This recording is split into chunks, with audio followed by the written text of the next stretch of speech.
মানে কিছু আমাকে দিন, না হলে আমাকে ইন্ডিয়ায় পাঠিয়ে দেবো। মানে এইটা একটা ইমিগ্রেশন অফিসার বলতে পারে?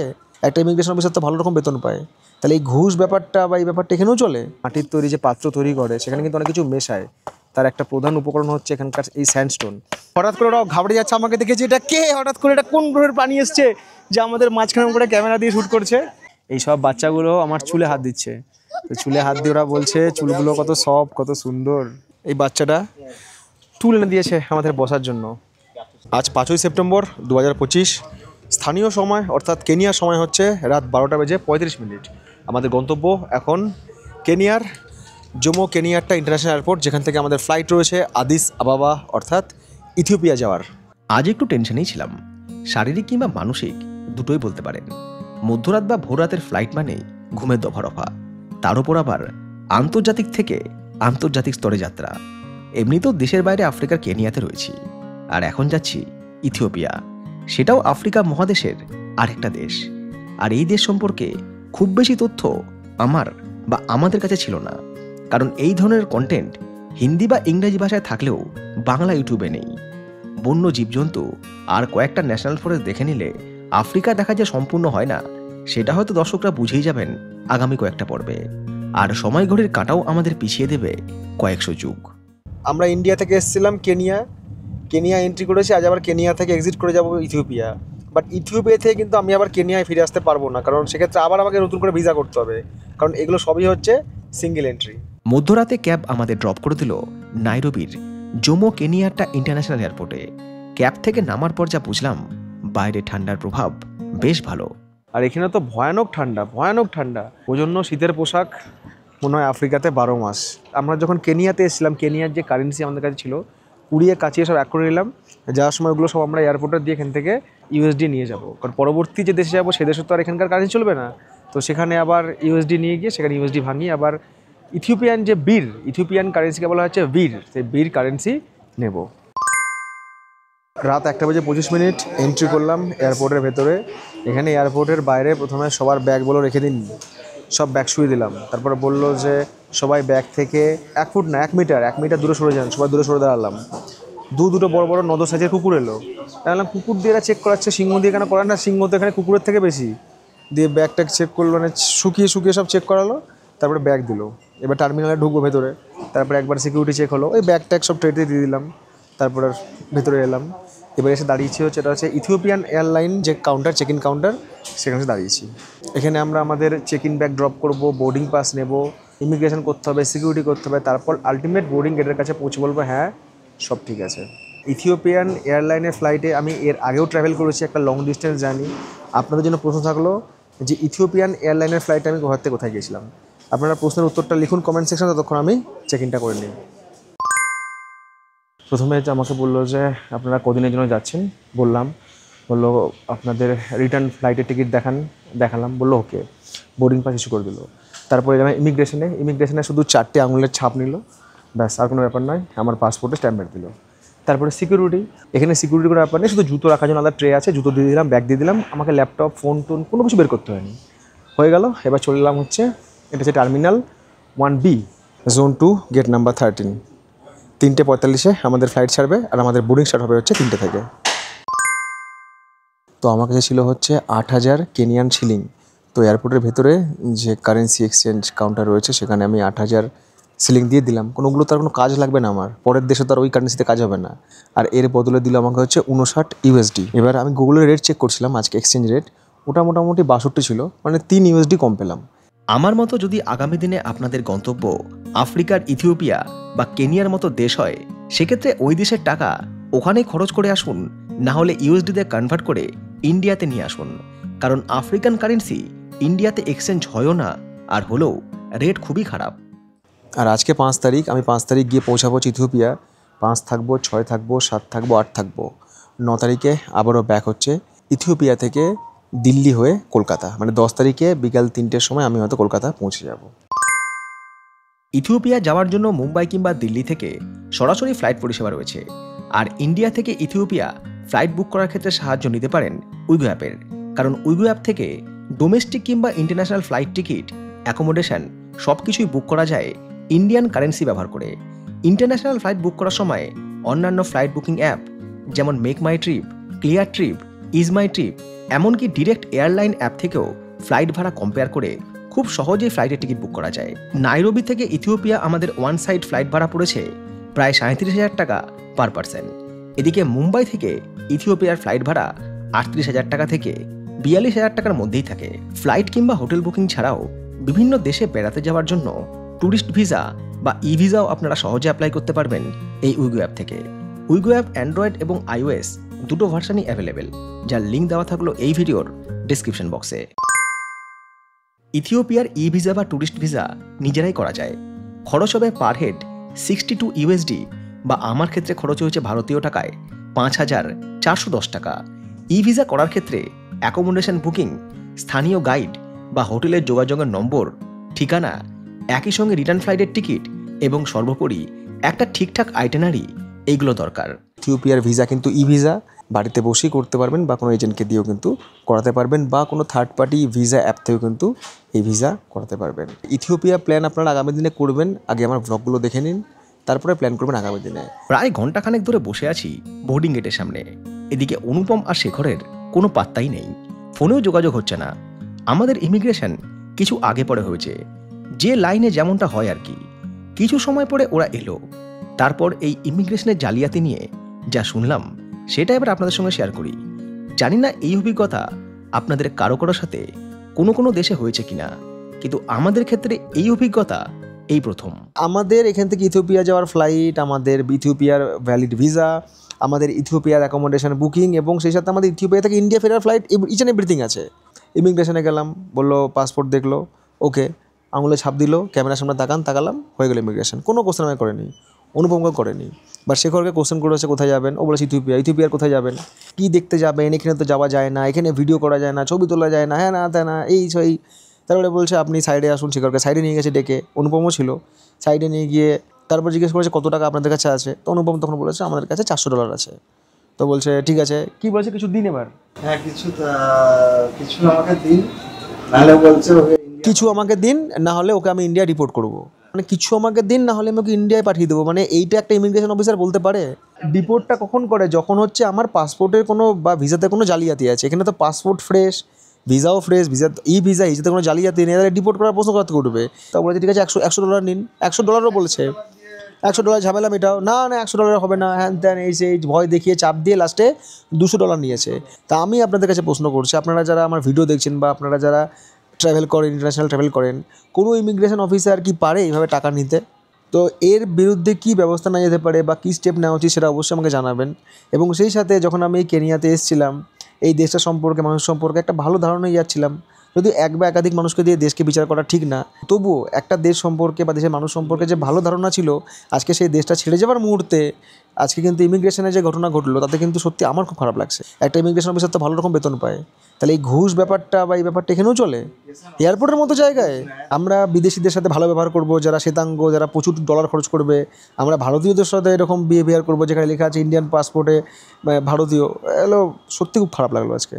সেই দিন সেই মুহূর্তে আর কোনো কিছু করার উপায় আমাদের হাতে ছিল না, কারণ ততক্ষণে বোর্ডিং শুরু হয়ে গিয়েছে। তবে দেশে ফিরে আসার পর ওই ইমিগ্রেশন অফিসারের কার্যকলাপ ইমেল এবং হোয়াটসঅ্যাপের মাধ্যমে আমরা অভিযোগ জানাই সংশ্লিষ্ট এয়ারপোর্ট অথরিটিকে। জানি না কর্তৃপক্ষ এই অভিযোগের বিরুদ্ধে আদৌ কোনো ব্যবস্থা গ্রহণ করেছে, না কাটমানির হানির স্বাদ সবাই মিলে চেখে নিয়েছে। এটা হচ্ছে বোয়িং 737-800, এই সিরিজের ফ্লাইট। এটা সবাইকে দিয়েছে? বাহ, এই তো ট্রেনের সেই বালিশ। ইথিওপিয়ার টাইম জোন আর কেনিয়া টাইম জোন সেম, +3, মানে আমাদের ভারতীয় সময়সীমার থেকে 2.5 ঘন্টা পিছিয়ে আছে। এখন এখানকার টাইম হচ্ছে কত? রাত 3:12। ওখানে কত? 5:30টার কাছাকাছি তো চললো। সবাই ঘুম থেকে উঠে অলরেডি মাঠে দৌড়াতে চলে গিয়েছে। ফ্লাইট যখন টেক অফ করলো তখন সময় ভোর রাত 3:50। নাইরোবি থেকে ইথিওপিয়ার ক্যাপিটাল আদিস আবাবা এরিয়াল ডিস্টেন্সে 1150 কিলোমিটার। সময় লাগতে পারে ঘন্টা 2 মতো। ক্লান্তিতে ঘুমিয়ে পড়েছিলাম, তবে একবার জাগতে হয়েছে কারণ ফ্লাইট থেকে ফুড প্রোভাইড করা হয়েছিল। ভোর 5:30 নাগাদ আমাদের ফ্লাইট ল্যান্ড করলো ইথিওপিয়ার আদিস আবাবা ইন্টারন্যাশনাল এয়ারপোর্টে। ঘুমের ঘোর তখনও কাটেনি। পুরো আফ্রিকা ট্রিপে এই 24 ঘন্টা ছিল আমার কাছে সবচাইতে কষ্টের।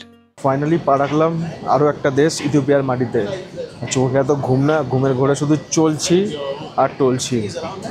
ঘুম থেকে উঠে মানে যেহেতু ফ্লাইট ভোরবেলায় ঢুকেছে, সবাই বাথরুমে লাইন, ইউরিন প্যান পুরো উপচে পড়ছে এই অবস্থা।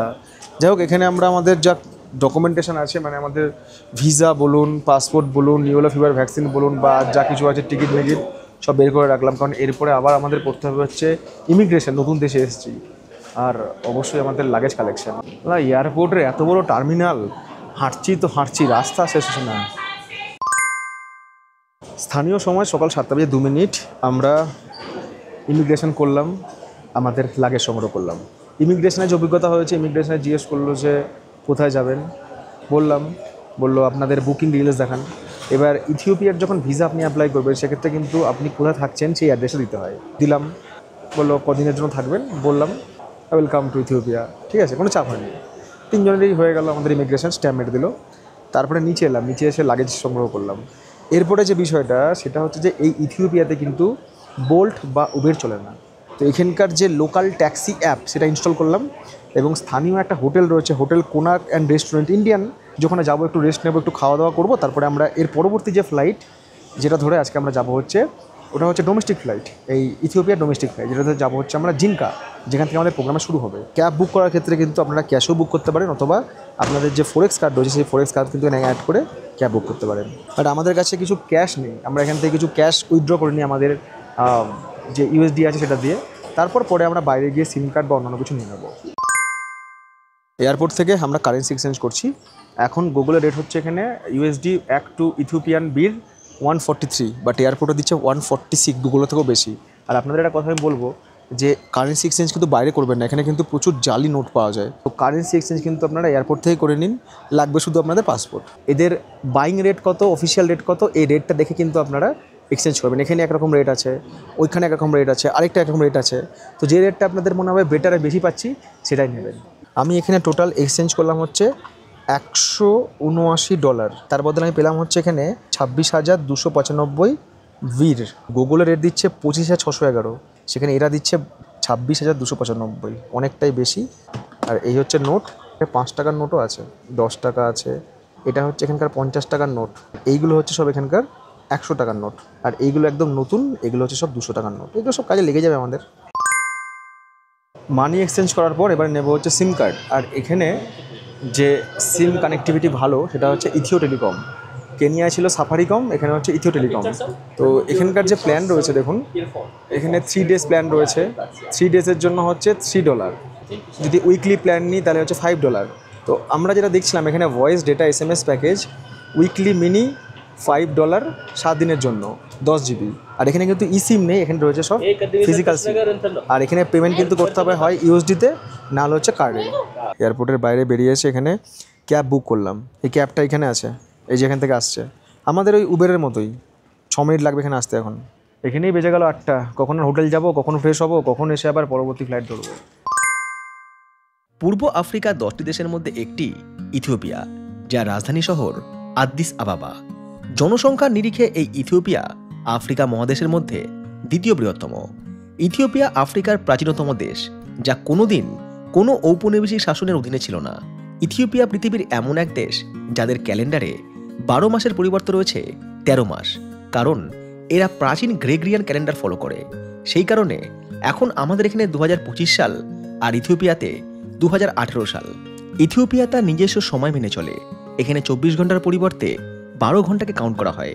সূর্যোদয় থেকে সূর্যাস্ত সকাল 6টা থেকে রাত 12টা, আবার রাত 12টা বেজে 1 মিনিট থেকে পরের দিন সকাল 5টা বেজে 59 মিনিট। ইথিওপিয়া সেই দেশ যেখানে প্রথম কফির আবিষ্কার হয়। আর এই ইথিওপিয়াতে রয়েছে আফ্রিকার সবথেকে প্রাচীন উপজাতি, যে কারণে আমাদের এখানে আসা। আর এই যে এই হোটেল কোনার্ক, যেটা এয়ারপোর্ট থেকে 2 কিলোমিটারের মধ্যেই। খুঁজলে ভগবানকে পাওয়া যায়। তো ইথিওপিয়াতে এসে ইন্ডিয়ান হোটেল খাওয়ার কী আর ব্যাপার।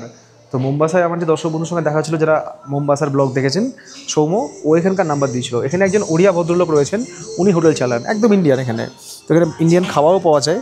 একটা রুম নিলাম আমরা 3 জনের জন্য, ওইখানকার কারেন্সিতে পড়লো হচ্ছে 2000। সময় থাকলে থাকতাম, একটু ঘুমিয়ে নিতাম, একটু ইথিওপিয়া ঘুরে দেখতাম শহরটা, যদিও সময় এখন নেই। স্যালাড, পাস্তা, পোলাও, রাইস সব রয়েছে। আর খাবারের অর্ডার দিলাম হচ্ছে আমরা পরোটা, চা আর সেই সাথে অমলেট। এরা এই জার্নি করে ক্লান্ত হয়ে গেছে, আমার তো মুখ চোখ পুরো কালো হয়ে গেছে, মনে হচ্ছে কোনো সাপ আমাকে ছোবল মেরেছে। আর আমি সেই 29 তারিখ থেকে টানা জার্নি করছি, আমার তো ঘুমই হয়নি। চলে এসছে আমাদের খাবার, পরোটা, এই হচ্ছে পরোটা, সেই সঙ্গে অমলেট আর দই। বাইরের দেশে যে ইন্ডিয়ান রেস্টুরেন্টগুলো আছে না, সেখানে খাবারের দাম বেশি। এই যে আমরা খাবার অর্ডার দিলাম, এখানে চা ছিল, 2টো চা, দুধ চা, একটা র চা, আর যে খাবার দাবার দেখালাম সব মিলিয়ে আমাদের বিল হলো 2050 লোকাল কারেন্সিতে। বাইরের দেশে আসলে খরচ কোন দিক দিয়ে যে হবে বোঝা মুশকিল, মানে আপনি বাজেট করবেন এক, বাজেট হবে আর এক। টাইম সকাল 10:15, স্নান পর্ব শেষ করে বেরিয়ে পড়লাম, ক্যাব বুক করলাম, ক্যাব চলে এসছে, এই ক্যাবে করে আমরা এয়ারপোর্ট ট্রান্সফার হবো। এবারে গন্তব্য আদ্দিস আবাবা এয়ারপোর্টের ডোমেস্টিক টার্মিনাল। তবে ক্যাব থেকে নামার পর একটা বিচিত্র অভিজ্ঞতা হলো। এই যে ক্যাবটা এয়ারপোর্টে ড্রপ করলো না, নামছি, কত হয়েছে 228 বীর, টাকা পে করে দিলাম, দিয়ে বলছে 120, 60 120। আলাম কেন 120?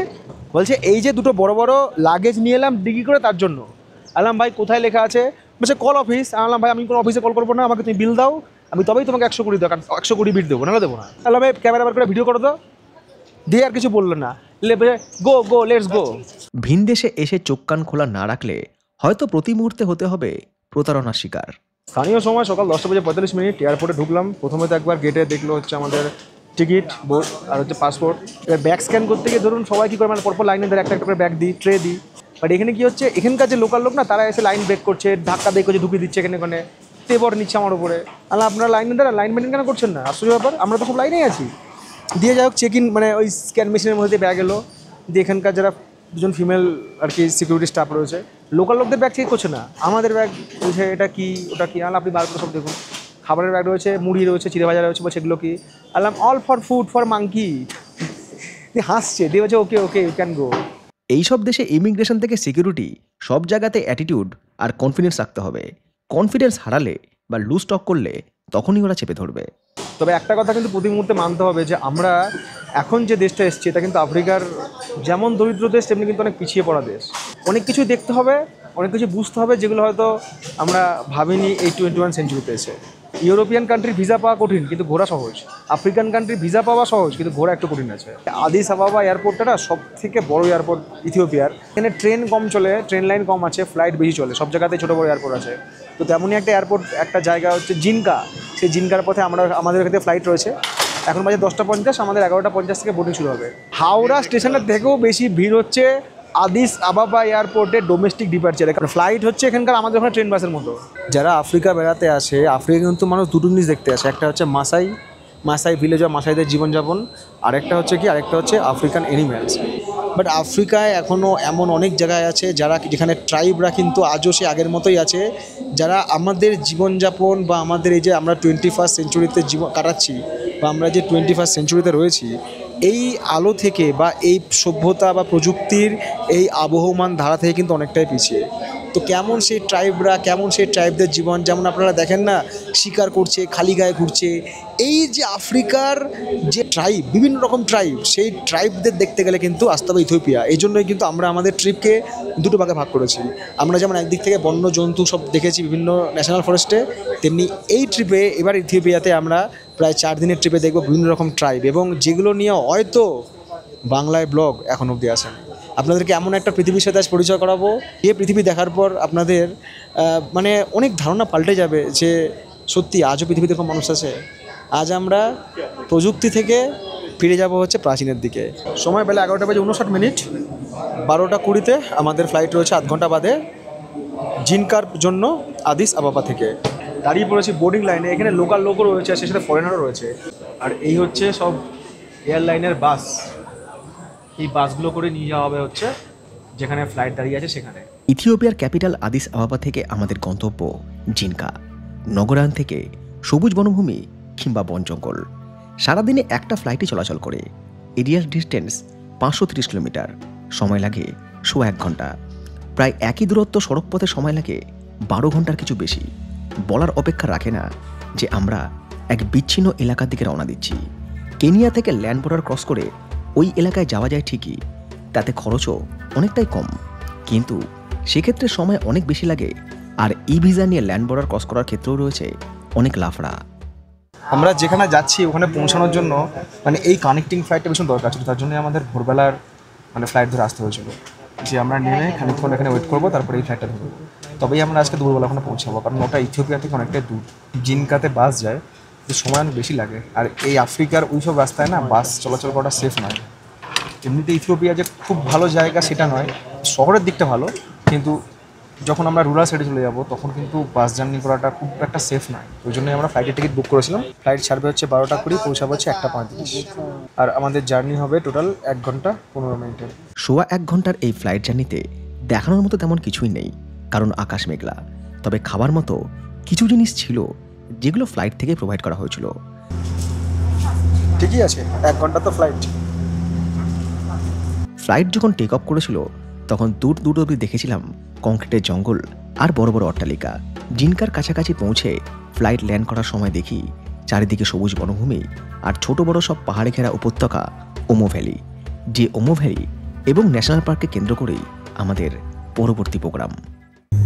মানে ইথিওপিয়া এয়ারপোর্টে যখন নেমেছিলাম তখন কি দেখছিলাম, এখন কি দেখছি, মানে দেখো একটা ফাঁকা জায়গায় পাহাড়ের মাঝে একটা এয়ারপোর্ট। এখানেই রানওয়ে, মাঠের মধ্যে রানওয়ে। ল্যান্ড করলো আমাদের ফ্লাইট বেলা 1:51। আমাদের ফ্লাইট আমাদেরকে নামিয়ে দিল জিনকা এয়ারপোর্টে। চারিদিকে পাহাড়ে ঘেরা খুব সুন্দর একটা জায়গা, ওয়েদারটা খুব সুন্দর। টেম্পারেচার এখন 25 ডিগ্রি, রোদের হালকা তাপ আছে, কিন্তু চারিদিকে সুন্দর হাওয়া আছে।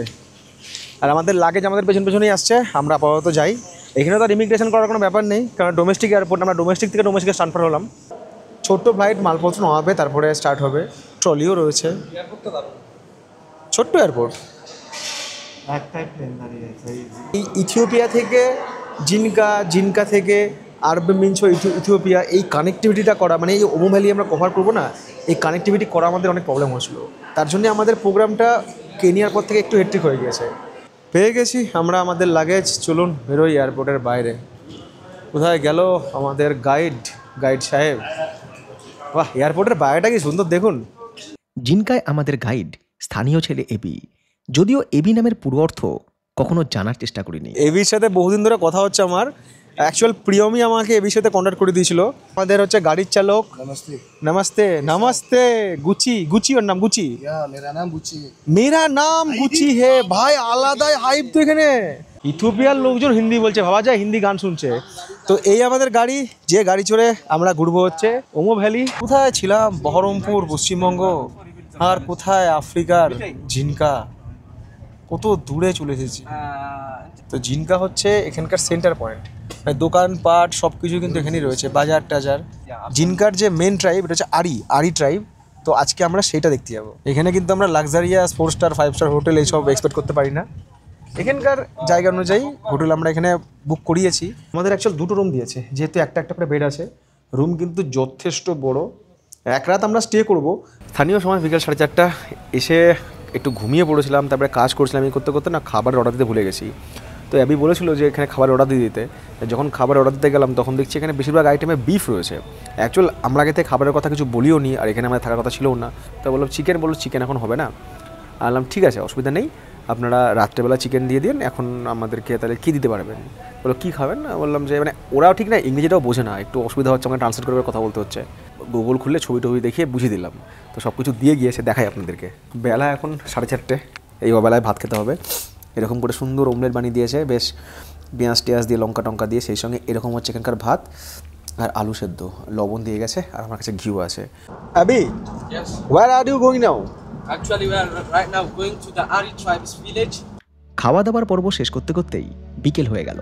ঠিক করলাম অল্প সময়ের মধ্যে ঘুরে দেখব ওমো ভ্যালির আরি উপজাতিদের গ্রাম এবং পরিচিত হব তাদের দৈনন্দিন জীবনের কিছু মুহূর্তের সঙ্গে। শেখর আর অনুপম খুব ক্লান্ত ছিল। আমি একাই বেরিয়ে পড়লাম এবিকে সঙ্গে নিয়ে। আমরা যেখানে রয়েছি জিনকা থেকে, জিনকা টাউন থেকে এটা হচ্ছে 8 কিলোমিটার দূরে। তো আমরা 3 জন যাচ্ছি। আমি যাচ্ছি, আমাদের গাড়ির চালক হচ্ছে বুচি, আর এইদিকে হচ্ছে অ্যাবি আর অ্যাবির বন্ধু চিচা বুচি অ্যাবি রাজা। 4 জন যাচ্ছি। আমাদের আরি ভিলেজ ঘুরে দেখাবে, আমাদের মার্কেট ঘুরে দেখাবে। এর নাম হচ্ছে মিতুকু। মিতুকু হচ্ছে লোকাল গাইড। মিতুকু অল্প অল্প হিন্দি বোঝে, কিন্তু বেশিরভাগ সময় ও ইংরেজিতে কথা বলবে এবং আমাদেরকে আজকে ভিডিও দেখাবে হচ্ছে এই হাট, মানে এই গ্রাম আরি ভিলেজের যে লোকাল মার্কেট সেটা, এবং এখানকার ট্র্যাডিশনাল ভিলেজ, ট্র্যাডিশনাল বাড়ি ঘর, এদের জীবনযাত্রা, এরা কী কী তৈরি করে, each and everything. Okay, let's go মিতুকু। এদিকে খুব বৃষ্টি হচ্ছে, মানে আজকে সকালেও বৃষ্টি হচ্ছিল, এখনও বৃষ্টি হচ্ছে, কারণ এখন এই সময়টা হচ্ছে এখানে বৃষ্টির সময়। তো রাস্তাঘাট আর কি কাদা টাদা হয়ে আছে। গ্রামের দিকের হাট যেরকম হয় এই জায়গাটাও ঠিক সেরকম। So predominantly the area are agriculturalists, and they produce the majority of the agricultural products in Zoma Valley. পূর্ব আফ্রিকার ইথিওপিয়া এবং ইরিত্রিয়া, এই দুই দেশ এবং আরও অন্যান্য অনেক জায়গাতেই মানুষের প্রধান খাদ্য ইঞ্জেরা। যেমন আমাদের এখানে ভাত কিংবা রুটি। এই গ্রামে আমরা দেখব কিভাবে তৈরি করা হয় ইঞ্জেরা। সেই সঙ্গে এদের দৈনন্দিন জীবনে ব্যবহৃত মাটির পাত্র তৈরি, অ্যালকোহল তৈরি, ঘরবাড়ি সব কিছুর সঙ্গে পরিচয় করাবে স্থানীয় গাইড মিতুকু। সে নিজেও একজন আরি উপজাতির মানুষ, কিছু পড়াশোনা জানে বলে গাইডের কাজ করছে। এই দেখুন একটা লোকাল বাচ্চা, এরা কিন্তু সবাই খ্রিস্টান। হ্যাঁ, Also he make bracelets and ring also. গ্রামের এক প্রান্তে রয়েছে কামারশালা। এখানে তৈরি হচ্ছে কাস্তে, খুরপি, আরও অন্যান্য ধাতব জিনিস যেগুলো চাষবাসের কাজে প্রয়োজন হয়। পাশেই রয়েছে কলা গাছের মতো দেখতে অনেকগুলো গাছ, যদিও এই গাছে কলা হয় না। এরা বলে ফলস বানানা ট্রি। পাতাগুলো এরা ব্যবহার করে জিনিসপত্র রাখা বা ঢাকা দেওয়ার কাজে। ফলস কলা গাছ। হ্যাঁ, এই গাছে কিন্তু কোনো রকম কলা হয় না, দেখতে কলা গাছের মতো, কিন্তু কলা এখানে হয় না। এগুলো অন্যান্য কাজে লাগায়, বাট কলা গাছ যদি দেখতে হয় তাহলে সেটা রয়েছে ওইদিকে। গ্রাম্য পথ, রাস্তার ধারে কফির গাছ, তাতে ঝাঁকে ঝাঁকে ধরে আছে কফি চেরি বা কফি বেরি। ফলগুলো যখন পেকে লাল রঙা হয়ে যায় তখন স্থানীয় মানুষ সেই কফির ফল থেকে বীজ সংগ্রহ করে সেগুলোকে শুকিয়ে শহরে রপ্তানি করে, যা থেকে তৈরি হয় কফি। কফি গাছের পাতাগুলো ভালো করে বেটে নিয়ে গরম জলে ফুটিয়ে তার সঙ্গে আরও অনেক উপকরণ মিশিয়ে এরা এক ধরনের পানীয় তৈরি করে, যেগুলো সকালবেলায় চায়ের মতো খায়। Chili, salt, these all are ingredients for coffee leaf at the morning time. জায়গাটা দেখে মনে হচ্ছে হঠাৎ করে আমরা চলে এসেছি আমাদের গ্রাম বাংলার কোনো অজপাড়া গায়ে। মানুষের জীবন জীবিকা, ঘর বাড়ি, এরকম গ্রামের মানুষের জীবন হয়। এইগুলো হচ্ছে আধুনিক বাড়ি, তাহলে ট্র্যাডিশনাল বাড়ি কোনটা সেটা দেখতে হবে।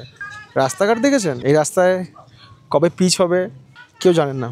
মানুষ এর মধ্যে এখন যাতায়াত করছে, এর মধ্যে দিয়েই চলছে। এই কাদা রাস্তাঘাট, বৃষ্টি হলে এখানে কাদা জমে যায়। সময়ের সঙ্গে সঙ্গে এদের জীবনযাত্রা হয়তো আপগ্রেড হয়েছে। এরা হয়তো ফোনের ব্যবহার জানে, কেউ কেউ হয়তো ইংরেজিও বলতে পারে, স্কুলে পড়াশোনা করে। কিন্তু গ্রাম্য জীবন না, যত আমরা আস্তে ভেতর দিকে যাবো, এটা তো আমরা একটু মেন রোড থেকে কাছে আসি বলে, যত ভেতরে চলে যাবো না ততক্ষণ দেখবো সেই গ্রাম্য যে জীবন আফ্রিকার ট্রাইবালদের, সে রাস্তায় ধরা পড়বে। এই ভুট্টার এই যে দানা আছে না, এই দিয়ে এরা ভুট্টা, রুটি, অ্যালকোহল অনেক কিছু তৈরি করবে। তো এদের ঘরে সমস্ত দেখুন ভুট্টা প্রচুর রাখা আছে। তো এরা সবাই মিলে আর কি ভুট্টা ছাড়াচ্ছে। এই বাচ্চাটা টুল এনে দিয়েছে আমাদের বসার জন্য। ছোট্ট মেয়েটা একটা কাঠের টুল এনে আমাদের বসতে দিয়ে চলে গেল রান্নাঘরে ইঞ্জেরা প্রস্তুত করতে। ইঞ্জেরা একরকম ইথিওপিয়ান রুটি বা প্যানকেক টাইপের খাবার। So this one is maize or corn injera. This one is weekly and monthly, it's like a pancake. like pancake. Pancake. Yeah. ইঞ্জেরা একরকম ইথিওপিয়ান রুটি বা প্যানকেক টাইপের খাবার। কথা বলে যেটুকু বুঝলাম, এখানে 4 রকম ইঞ্জেরা তৈরি করা হয়: ভুট্টার দানা থেকে, টেফ বা বাজরা থেকে, শালগম বা সরগম থেকে। এটা তৈরি হচ্ছে ভুট্টা দিয়ে, ভুট্টার যে দানা, এই ভুট্টার দানা দিয়ে পাশে ভুট্টা পড়ে আছে। তো এই ইঞ্জেরা তৈরি হয়ে যাওয়ার পর এগুলো এরা নানা রকম মাংস টাংস, তারপরে সবজি টবজি সব দিয়ে খায় এরা। এটা দেখতে অনেকটা পিঠের মতো। হ্যাঁ, অনেকটা পিঠের মতো, এরকম সফট।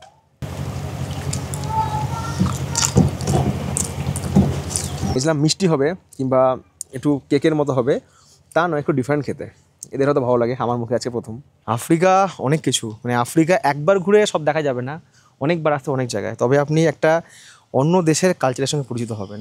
এই গ্রামের অধিকাংশ বাড়ি মাটির তৈরি, তার মধ্যেও কিছু ভাগ আছে চারকোনা এবং গোলাকৃতি। ছেলের বউ থাকে এক আকৃতির বাড়িতে, আর বয়স্ক মা বাবা থাকে আরেক আকৃতির বাড়িতে। প্রত্যেকটা বাড়িতেই আলাদা আলাদা রান্নাঘর রয়েছে। মাটির তৈরি, এগুলো সমস্ত মাটি কাঠ এসব দিয়ে তৈরি। Yeah, and the mud is dried in the painted by cow dung. This one's cow dung. Cow dung মানে হচ্ছে গরুর যে গোবর, সেই গোবর লেপে এটা তৈরি করা হয়েছে। And the cow dung they use for strength become strong like cement. হ্যাঁ, সিমেন্টের মতো কাজ করে, মানে শক্ত হয়ে যায়, জমাট হয়ে। এখানে মুরগি থাকে, ককর কক, এই হচ্ছে রান্নাঘর। এই রান্নাঘরে কিন্তু এখন ওই পাতা টাতা জ্বালিয়ে রান্না হয়। ওই সেটা কেটলি, ভুট্টা এখানে সব জায়গায় খুব কমন। এখানকার মানুষ কিন্তু ভুট্টার অনেক আইটেম তৈরি করে খায়। রান্নাঘরের পাশে কিন্তু রয়েছে কফির গাছ। এখানে প্রত্যেকটা বাড়িতে কিন্তু কফির গাছ রয়েছে, মানে কফির বাগান সর্বত্র। এছাড়াও কলা গাছ রয়েছে, পেঁপে গাছ রয়েছে, আম গাছ রয়েছে, মোটামুটি সব কিছুই রয়েছে। গাঁদা ফুল গাছের মতো একরকম ভেষজ গাছ এখানে প্রায় সব বাড়িতেই রয়েছে, যার ইংরেজি নাম রুবারুই। এই গাছের পাতা ওষুধের মতো কাজ করে। বিশেষ করে বদহজম হলে এই পাতা চিবিয়ে খেলে সেই সমস্যার সমাধান তৎক্ষণাৎ হয়ে যায়। কারণ এই গ্রামের মানুষ গ্যাসের ওষুধ কি সেটা হয়তো জানে না। Can chew it, Chewing? suck and swallow, and damage that's digest. Okay okay. এদের যে জেনারেশন, কারো মাথায় পুরো চুল ওঠে না, না পুরুষ না মহিলা। তো পরবর্তী সময় না এরা চুলগুলোকে আলাদা করে লাগায়। চুলে তো মেয়েদের সৌন্দর্য দেখতে দেখতে ভালো লাগে। ছোটো কিংবা বড়ো সবার কিন্তু একই সিচুয়েশন এখানে। এখানে কিন্তু সবার চুলই হচ্ছে কার্লি। এত চুলগুলো কার্লি যে চুলগুলো কোনো বাড়ে না। এই গ্রামে কিন্তু সমস্ত বাচ্চারা 7 বছর বয়সের পর থেকে স্কুলে যায়। প্রত্যেক বাড়িতে এরকম টয়লেট রয়েছে, মানে মাঠে ঘাটে কেউ যায় না হয়তো। যুগের সঙ্গে তাল মিলিয়ে প্লাস্টিক কিংবা ধাতুর ব্যবহার এরা যে জানে না তা নয়, তবে অধিকাংশ বাড়িতে রান্নার কাজে মাটির তৈরি উনুন এবং মাটির বাসনপত্রই ব্যবহার করা হয়। এটা সেই গ্রামের তেমনই একটা বাড়ি যেখানে মাটির তৈরি জিনিসপত্র তৈরি করা হয়, আমাদের ভাষাতে কুমোর বাড়ি। সেই বাড়ির এক মহিলা আমাদের দেখালেন যে কিভাবে তারা নিজে হাতে মাটির জিনিস তৈরি করে। মাটির তৈরি যে পাত্র তৈরি করে সেখানে কিন্তু অনেক কিছু মেশায়। তার একটা প্রধান উপকরণ হচ্ছে এখানকার এই স্যান্ডস্টোন। এই স্যান্ডস্টোন এরা গুঁড়ো গুঁড়ো করে, মানে ডাস্ট করে। এইভাবে কিন্তু করে, কোনো মেশিন কিন্তু নেই, হাতেই সব কিছু। ঠিক আছে, যেমন করে আমরা হামনদিস্তায় সব কিছু পেস্ট করি, তেমন করে কিন্তু এরা এই হাতে সব কিছু গুঁড়ো পেস্ট করে, এই স্যান্ডস্টোনের গুঁড়ো।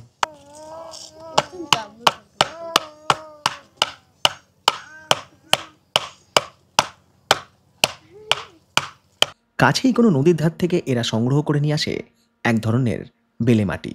স্যান্ডস্টোনের গুঁড়োর সঙ্গে ওই মাটিটাকে ওরা মেশাবে, তারপরে তৈরি করবে হচ্ছে নানা রকম সব মাটির তৈরি জিনিস। মাটি একদম শক্ত হয়ে গিয়েছে। মানুষের জীবন আজও কোথায় পড়ে আছে না? আমরা দোকানে যাই আধুনিক সব জিনিসপত্র কিনতে, আর এখানে মানুষ আজও মাটির তৈরি জিনিস দিয়ে বাসন তৈরি করে সেখানেই রান্না করে, সেখানেই জীবন কাটায়। আমরা এগুলো কোনোদিন ভাবতেই পারি না। এটা যে মাটির তৈরি এসব পাত্রগুলো বানায় সেগুলো কিন্তু নিজেরাও ব্যবহার করে, প্লাস এরা বিক্রিও করে। এই সব বাচ্চাগুলো আমার চুলে হাত দিচ্ছে, তো চুলে হাত দিয়ে ওরা বলছে চুলগুলো কত সফট, কত সুন্দর। এই পরিবেশে অনেকেই হয়তো ওদের কাছে ঘেঁচতে চাইবে না, কিন্তু আমি মিশে গিয়েছি ওই মানুষগুলোর সঙ্গে। বাচ্চাগুলো এসে আমাকে ঘিরে ধরে আমার চুলে হাত বুলিয়ে দিচ্ছে। ওদের এই চুল খুব পছন্দ হয়েছে। হাতে ক্যামেরা, ফোন এগুলো না থাকলে হয়তো আমিও বলতাম আমি ওদেরই একজন। এটাই আফ্রিকা, এটাই স্বাভাবিক জীবন। নাইরোবির মতো শহর কিংবা মাসাই মারার জঙ্গলে আফ্রিকার সেই ভাইব খুঁজে পাওয়া হয়তো অসম্ভব। ওরা সবাই ঝুঁকে পড়ে আমার ক্যামেরা দেখছে, আমার ফোন দেখছে।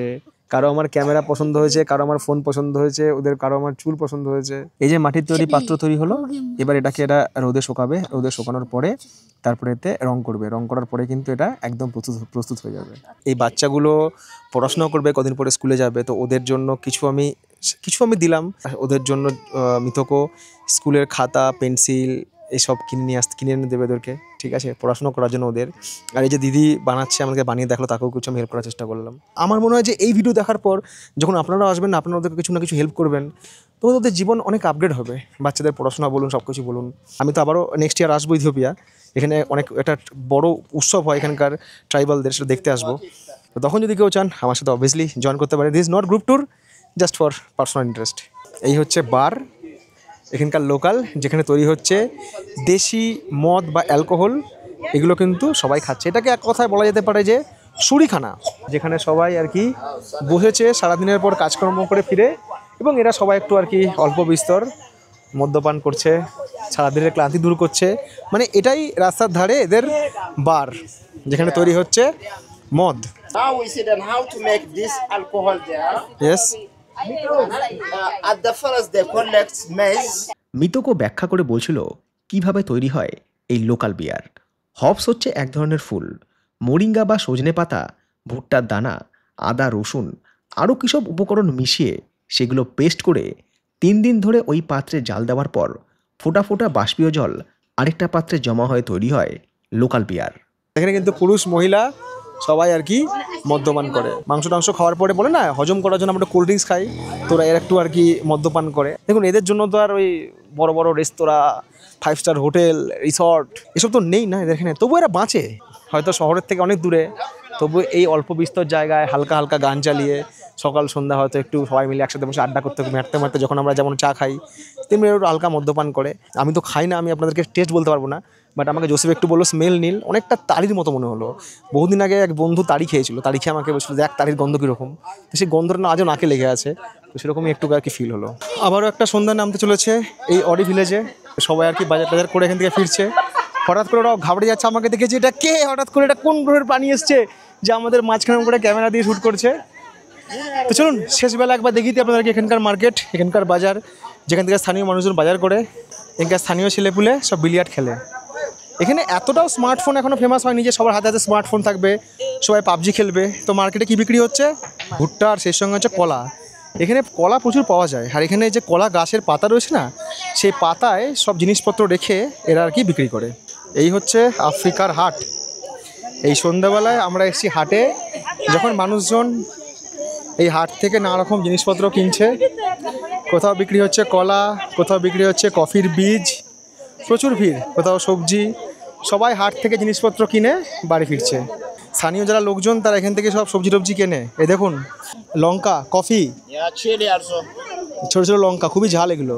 বড়দের সঙ্গে ছোটো ছোটো বাচ্চারা এসেছে। আর বৃষ্টি হওয়ার জন্য না পুরো জায়গাটা কাদা। এখানে রয়েছে বাটার আর হচ্ছে চিজ। এখানে এরকম সব কলা পাতা রয়েছে, কলা পাতায় রেখে সব এখানে বিক্রি হচ্ছে। এখানে সব বাদাম বিক্রি হচ্ছে, নানা রকমের বাদাম। আমরা বলি না বান, এখানে সব বান বিক্রি হচ্ছে। আমরা যখন আটার জিনিস কিনি না, আটা, এটা এক ধরনের আটা, সেই আটা এরা আর কি বিক্রি করছে। এই বাচ্চাগুলো এখানে সব দেখো জিনিসপত্র বিক্রি করছে। এই সন্ধ্যাবেলায় এত অন্ধকার, মানুষের হাতে টর্চের আলো রয়েছে, সেই টর্চের আলো জেলে মার্কেট করছে। এখানে কোনো ইলেকট্রিক লাইট কিন্তু নেই। পুরুষের তুলনায় এই হাটে মহিলা ক্রেতা বা বিক্রেতার সংখ্যাই যেন বেশি মনে হলো। যাই হোক, সন্ধে নেমেছে, মৃতককে বিদায় জানিয়ে আমাকে ফিরতে হবে। আর পায়ের জুতোতে এত পরিমাণ কাদা জমে গিয়েছে যে সেটা পরে পা ফেলা একরকম মুশকিল হয়ে গিয়েছে। হোটেলে ফিরে আসার পর দেখলাম শুরু হয়ে গিয়েছে রাতের খাওয়া দাওয়ার আয়োজন। এই যে দিদি রয়েছে, এ আমাদের খাবার দিচ্ছে। আমাদের এর সঙ্গে দিয়ে গেছে মাটন, এখানে বলে গোট। এরা সব সিদ্ধ টাইপের একটু রান্না করে, একটু ডিফারেন্ট আমাদের থেকে। তা মাটন, চিকেন রাইস, ফ্রুটস, পাউরুটি, প্রায় সব কিছু রয়েছে। আজ তাহলে এ পর্যন্তই থাক। পরের পর্বে যে গল্প শোনাবো তাতে অবশ্যই দেখাবো চাঁদের পাহাড়ের সেই ব্ল্যাক মাম্বা সাপ। আর আজকের গল্প ভালো লাগলে একটা লাইক আর একটা শেয়ার হয়ে যাক।